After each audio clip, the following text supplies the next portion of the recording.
आज के इस प्रवासी राजस्थान दिवस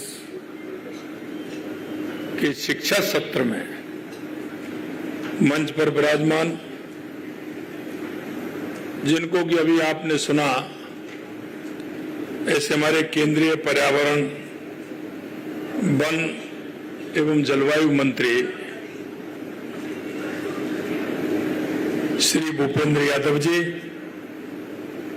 कैबिनेट में मेरे साथी उप मुख्यमंत्री भाई प्रेमचंद बैरवा जी, शिक्षा एवं पंचायत राज मंत्री श्री मदन दिलावर जी, पंचायती राज एवं ग्रामीण विकास राज्य मंत्री Otaram Devasi ji, chancellor Amity university doctor Aseem Chauhan ji, सह संस्थापक physics Wallah Shri Prateek Maheshwari ji, Shri Avinash Kumar Agarwal ji, Anand Rathi ji, professor B Ramgopal Rao, professor Ashok Banerjee ji, Gaurav Rugta ji, Kuldeep Ranka ji, Sandeep Verma ji, Krishna Kunal ji और मेरे सामने बैठे सभी इस सत्र में भाग लेने के लिए आए मेरे भाई और बहनों। प्रवासी राजस्थान दिवस की जब हम कल्पना करते हैं तो सिर्फ उसमें यह आता है कि निवेश के लिए आमंत्रित करना, बुलाना या उन सब हमारे प्रवासी भाइयों को आमंत्रित करके राजस्थान में नवाचार के लिए उनको प्रोत्साहित करना। लेकिन आप देख रहे हैं कि हमारा राजस्थानी प्रवासी दिवस जो हम मना रहे हैं उसमें हमारे अलग अलग सेक्टर हैं, क्योंकि राजस्थान हर दृष्टि से मजबूत बने, राजस्थान विकसित राजस्थान बने, उत्कृष्ट राजस्थान बने, दुनिया का सबसे सर्वश्रेष्ठ राज्य बने, तो इसमें आवश्यकता है कि जिस सत्र में आप बैठे हुए हैं वो उसमें सबसे प्रमुख सत्र है, क्योंकि इस सत्र के माध्यम से ही हमारे अन्य दरवाजे खुलते हैं। शिक्षा हर व्यक्ति के जीवन में बहुत महत्व रखती है, बहुत महत्वपूर्ण है। अगर हम शिक्षा के क्षेत्र में अग्रणी होंगे तो बाकी का तो हम अग्रणी बन जाएंगे। इसलिए भाई और बहनों मैं कहना चाहता हूं कि इस सत्र में ज्ञान आधारित अर्थव्यवस्था के निर्माण के अवसरों, निवेश और शिक्षा के क्षेत्र में चुनौतियां जैसे महत्वपूर्ण विषय पर चर्चा कर रहे हैं। हमारे व्यक्तिगत जीवन के साथ ही देश एवं प्रगति एवं समृद्धि में बहुत महत्वपूर्ण स्थान है। 21वीं सदी में ज्ञान ही पूंजी है, क्योंकि ज्ञान ही वह ऊर्जा है जो हमारे युवाओं को वैश्विक प्रतिस्पर्धा के लिए तैयार करती है, और ये इसलिए आवश्यक है। स्वामी विवेकानंद जी ने 1893 में कहा था, उठो जागो और इस देश दुनिया पर छा जाओ। और उन्होंने इसके साथ में यह भी कहा था कि अगर आपने यह संकल्प ले लिया तो 21वीं सदी भारत की होगी। ये 1893 में स्वामी विवेकानंद जी ने कहा था। इसलिए मित्रों मैं कहना चाहता हूं कि 21वीं सदी में ज्ञान की ही पूंजी है, क्योंकि ज्ञान ही वह ऊर्जा है जो हमारे युवाओं को वैश्विक प्रतिस्पर्धा के लिए तैयार करती है। शिक्षा, कौशल, नवाचार, अनुसंधान आधुनिक अर्थव्यवस्था के 4 प्रमुख स्तंभ हैं, और इन्हें मजबूत कर हम अर्थव्यवस्था को अभूतपूर्व गति दे सकते हैं। और अभूतपूर्व गति देने के लिए आवश्यक है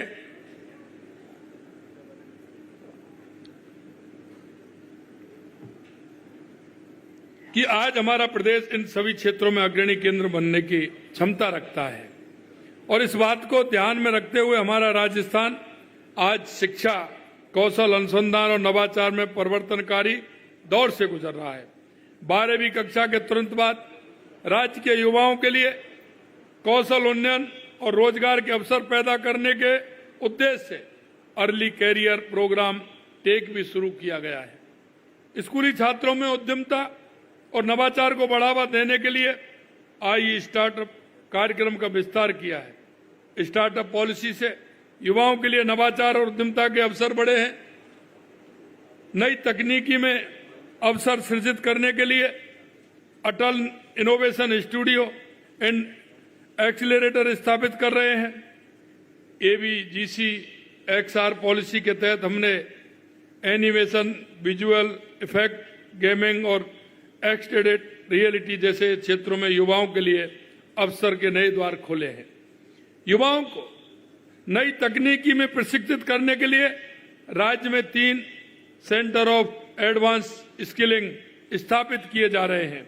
हम युवाओं का कौशल विकास कर उन्हें रोजगार लायक बनाने के लिए स्टेट स्किल पॉलिसी के तहत 2 साल में 1.5 लाख युवाओं को प्रशिक्षण दे रहे हैं। हमने शिक्षा का क्षेत्र का अभूतपूर्व विस्तार किया है, जो इस ज्ञान आधारित अर्थव्यवस्था की नींव तैयार कर रहा है। पिछले 2 साल में हमने 71 नए राजकीय महाविद्यालय और 21 नए राजकीय पॉलिटेक्निक कॉलेज खोले हैं। 177 नए कॉलेज भवनों का लोकार्पण किया। 7 नए मेडिकल कॉलेज 12 बांसवाड़ा, नागौर, झुंझुनू, सवाई माधोपुर, टोंक और जैसलमेर में शुरू किए हैं। 2 वर्षों में करीब 2200 नई एमबीबीएस, पीजी और सुपर स्पेशलिटी कोर्स की सीटें भी हमने बढ़ाई हैं। राज्य के विद्यालयों में व्यापक स्तर पर रोशनी, रंग रोगन, स्वच्छता, सौंदर्यीकरण का महत्वपूर्ण कार्य किया है।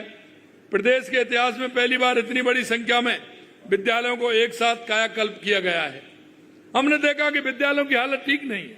हमें यह भी पता है कि ये कोई हालत हमारी 1 साल में, 1.5 साल में, 2 साल में नहीं हुई। लंबे समय से उनकी हालत इस तरह की थी। लेकिन हमने कहा कि जब हमारे विद्या के मंदिर अगर हमारे ठीक नहीं होंगे तो हमारा विद्या का स्तर भी ठीक नहीं रहेगा। शिक्षा को एक अच्छा माहौल चाहिए। उसके लिए हमने कहा कि जितने भी हमारे विद्यालय हैं उनको ठीक प्रकार से किया जाए, और इसलिए हमने एक साथ कायाकल्प किया है। और जहां आवश्यकता है हमने वो भी कहा है। हमारे सांसद हों, विधायक हों, हमने विधायकों को कहा है कि आप उसका 20% पैसा हमारे विद्यालयों के लिए देंगे, चाहे छोटी से मोटी कोई कमी होगी उसको आप पूरा करेंगे। हमने ये भी कहा है कि हर विद्यालय के लिए आवश्यकता होगी, हमारी सरकार पहले विद्यालय को ध्यान में रखते हुए वहां उस क्षेत्र में काम करेगी, जिससे कि किसी प्रकार की दिक्कत नहीं हो। 41 जिला मुख्यालयों पर बीबीए, 7 संभाग मुख्यालयों पर बीसीए और 41 महाविद्यालयों में कंप्यूटर साइंस विषय पर शुरू किए गए हैं। कॉलेजों में आईसीटी लैब, स्मार्ट क्लासरूम बना रहे हैं। बालिका शिक्षा को बढ़ावा देने के लिए करीब 40,000 बालिकाओं को स्कूटियों का वितरण भी किया गया है। राजस्थान टेक्निकल यूनिवर्सिटी कोटा के 7 कॉलेजों में AI, big data, robotics, IoT और ईवी आदि के सेंटर ऑफ एक्सीलेंस स्थापित किए गए हैं। 4000 विद्यालयों में 8000 स्मार्ट क्लासरूम और 500 पीएम श्री विद्यालयों में डिजिटल लाइब्रेरी की स्थापना की गई है। इसके साथ साथ हमें लगा कि उस विद्यालय में, क्योंकि हमारे विद्यार्थी पढ़ते हैं, तो उनको आगे एग्जाम देने के लिए आवश्यकता है कि लाइब्रेरी या ई लाइब्रेरी। माननीय हमारे केंद्रीय मंत्री भूपेंद्र जी साहब से जब मेरी बात हुई थी, उन्होंने कहा कि आवश्यक है। आपने अपने संसदीय क्षेत्र में हर विद्यालय में लाइब्रेरी खोलने का निर्णय किया था।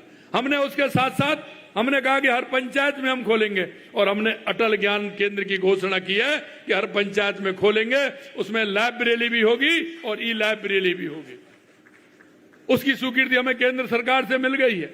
आने वाले सत्र में हम हर पंचायत के अंदर खोलने वाले हैं, जिससे कि कोई भी विद्यार्थी जो ऐसा हो जिसको तैयारी करनी है, उसको कहीं इधर उधर नहीं जाना पड़े। वो लाइब्रेरी और ई लाइब्रेरी की वजह से कहीं शहर में आता है, वो हमारा विद्यार्थी घर पर रहकर, गांव में रहकर की तैयारी कर सके, जिससे कि उस विद्यार्थी का ज्यादा खर्च ना हो, माँ बाप का भी ज्यादा खर्च ना हो। 20,000 से अधिक विज्ञान गणित किट का वितरण किया गया। 4000 से अधिक विद्यालयों में सैनिटरी पैड वेंडिंग मशीनें लगाई गई हैं। दिव्यांग विद्यार्थियों को 20,000 सहायक उपकरण का वितरण किया गया है। मिड डे मील में सामुदायिक सहभागिता का नया मॉडल श्री कृष्ण भोग शुरू किया गया है। इन सभी प्रयासों के माध्यम से हम एक ज्ञान आधारित नवाचार प्रधान सशक्त युवाओं वाले राजस्थान का निर्माण करने में जुटे हैं।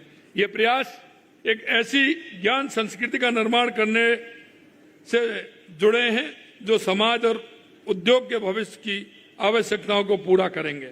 मैं प्रवासी राजस्थानी समुदाय को शिक्षा और कौशल के उन्नयन के इस महाअभियान में साझीदार बनने का आह्वान करता हूं, क्योंकि मेरे पास कई आते हैं कि हम विद्यालय बनाना चाहते हैं, हम हॉस्पिटल बनाना चाहते हैं। मैंने कहा इसमें एक अंतर आपको करना पड़ेगा। मैं हर विद्यालय में जहां पहले से बना हुआ है वो हमारे उपयोग का नहीं होगा। इसलिए हम चाहते हैं, आप जो हमसे चाहते हैं वो हम उस स्थान पर भी कर सकते हैं जहां हमें आवश्यकता है। आप आइए, हमने आपको 2 लाख चिन्हित किए हैं। 2 लाख ऐसे स्थान चिन्हित किए हैं जहां आप किसी भी तरह का काम कर सकते हैं, चाहे वो विद्यालय का हो, चिकित्सालय का हो, खेल का मैदान हो, आंगनवाड़ी केंद्र हो, वहां की किसी भी आवश्यकता की ऐसी होगी उसके लिए हमने चिन्हित किया है।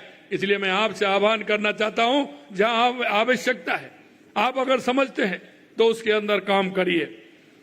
और आइए, हम कहीं आपको निराश नहीं होने देंगे। आप जो हमसे चाहते हैं निश्चित रूप से उसको भी हम करेंगे। हम चाहते हैं कि प्रवासी न केवल निवेश अनुकूल वातावरण का लाभ उठाएं, बल्कि अपने पैतृक गांव में शिक्षा के आधारभूत ढांचे के विकास में भी सहयोग करें। हम आपसे शिक्षा संस्थानों में बुनियादी एवं अत्याधुनिक अनुसंधान सुविधाओं के विकास में निवेश करने का भी आह्वान करते हैं। राजस्थान आज वैश्विक निवेश, अकादमिक सहयोग, मेडिकल रिसर्च, एडटेक कौशल प्रशिक्षण, डिजिटल शिक्षा, स्टार्टअप इकोसिस्टम के लिए उभरता हुआ केंद्र है। यह निवेशकों के लिए डिजिटल इंफ्रास्ट्रक्चर के क्षेत्र में अपार संभावना है। इनोवेशन हब, डिजिटल शिक्षा, एआई आधारित सीखने के समाधान, छात्रवृत्तियां, अनुसंधान, अनुदान के लिए सहयोग में आपका योगदान दे सकते हैं। मैं सभी प्रवासी भाई बहनों से आग्रह करता हूं कि ज्ञान और विकास की इस यात्रा में राजस्थान का साथ दें। हमारे प्रवासी राजस्थानियों ने दुनिया में अपनी प्रतिभा और उद्यम का लोहा मनवाया है। अब समय आ गया है कि हम अपनी इस प्रतिभा को अपनी मातृभूमि राजस्थान के विकास से जोड़ें। ज्ञान आधारित अर्थव्यवस्था के निर्माण में आप जैसे मेधावी अनुभवी लोगों का सक्रिय सहयोग बहुत महत्वपूर्ण रहेगा। आपका अनुभव, विशेषज्ञता, मार्गदर्शन राजस्थान के युवाओं को विश्व स्तरीय अवसरों तक पहुंचाने में अमूल्य योगदान देगा। हम सब मिलकर इस ज्ञान यज्ञ में अपना योगदान दें और राजस्थान को सिरमौर बनाएं। मुझे विश्वास है कि निश्चित रूप से आप काम करते हैं और आपने बहुत सारे काम किए हैं। एक दिन मैं देख रहा था हमारे प्रवासी भाइयों का हमारे राजस्थान के हर गांव में बहुत बड़ा योगदान है, चाहे वो शिक्षा के क्षेत्र में हो, चिकित्सा के क्षेत्र में हो, किसी गौशाला के क्षेत्र में हो, किसी खेल मैदान के क्षेत्र में हो। आपका हमेशा सहयोग रहता है। हम चाहते हैं कि आपका अपने मातृभूमि के प्रति आप बहुत अच्छा काम करते हैं, आगे करेंगे। आप सभी इस कार्यक्रम में आए हैं, इस शिक्षा के सत्र में आप सभी जुड़े हैं। आप सभी को बहुत बहुत धन्यवाद, बहुत बहुत धन्यवाद। जय हिंद, जय भारत, जय राजस्थान।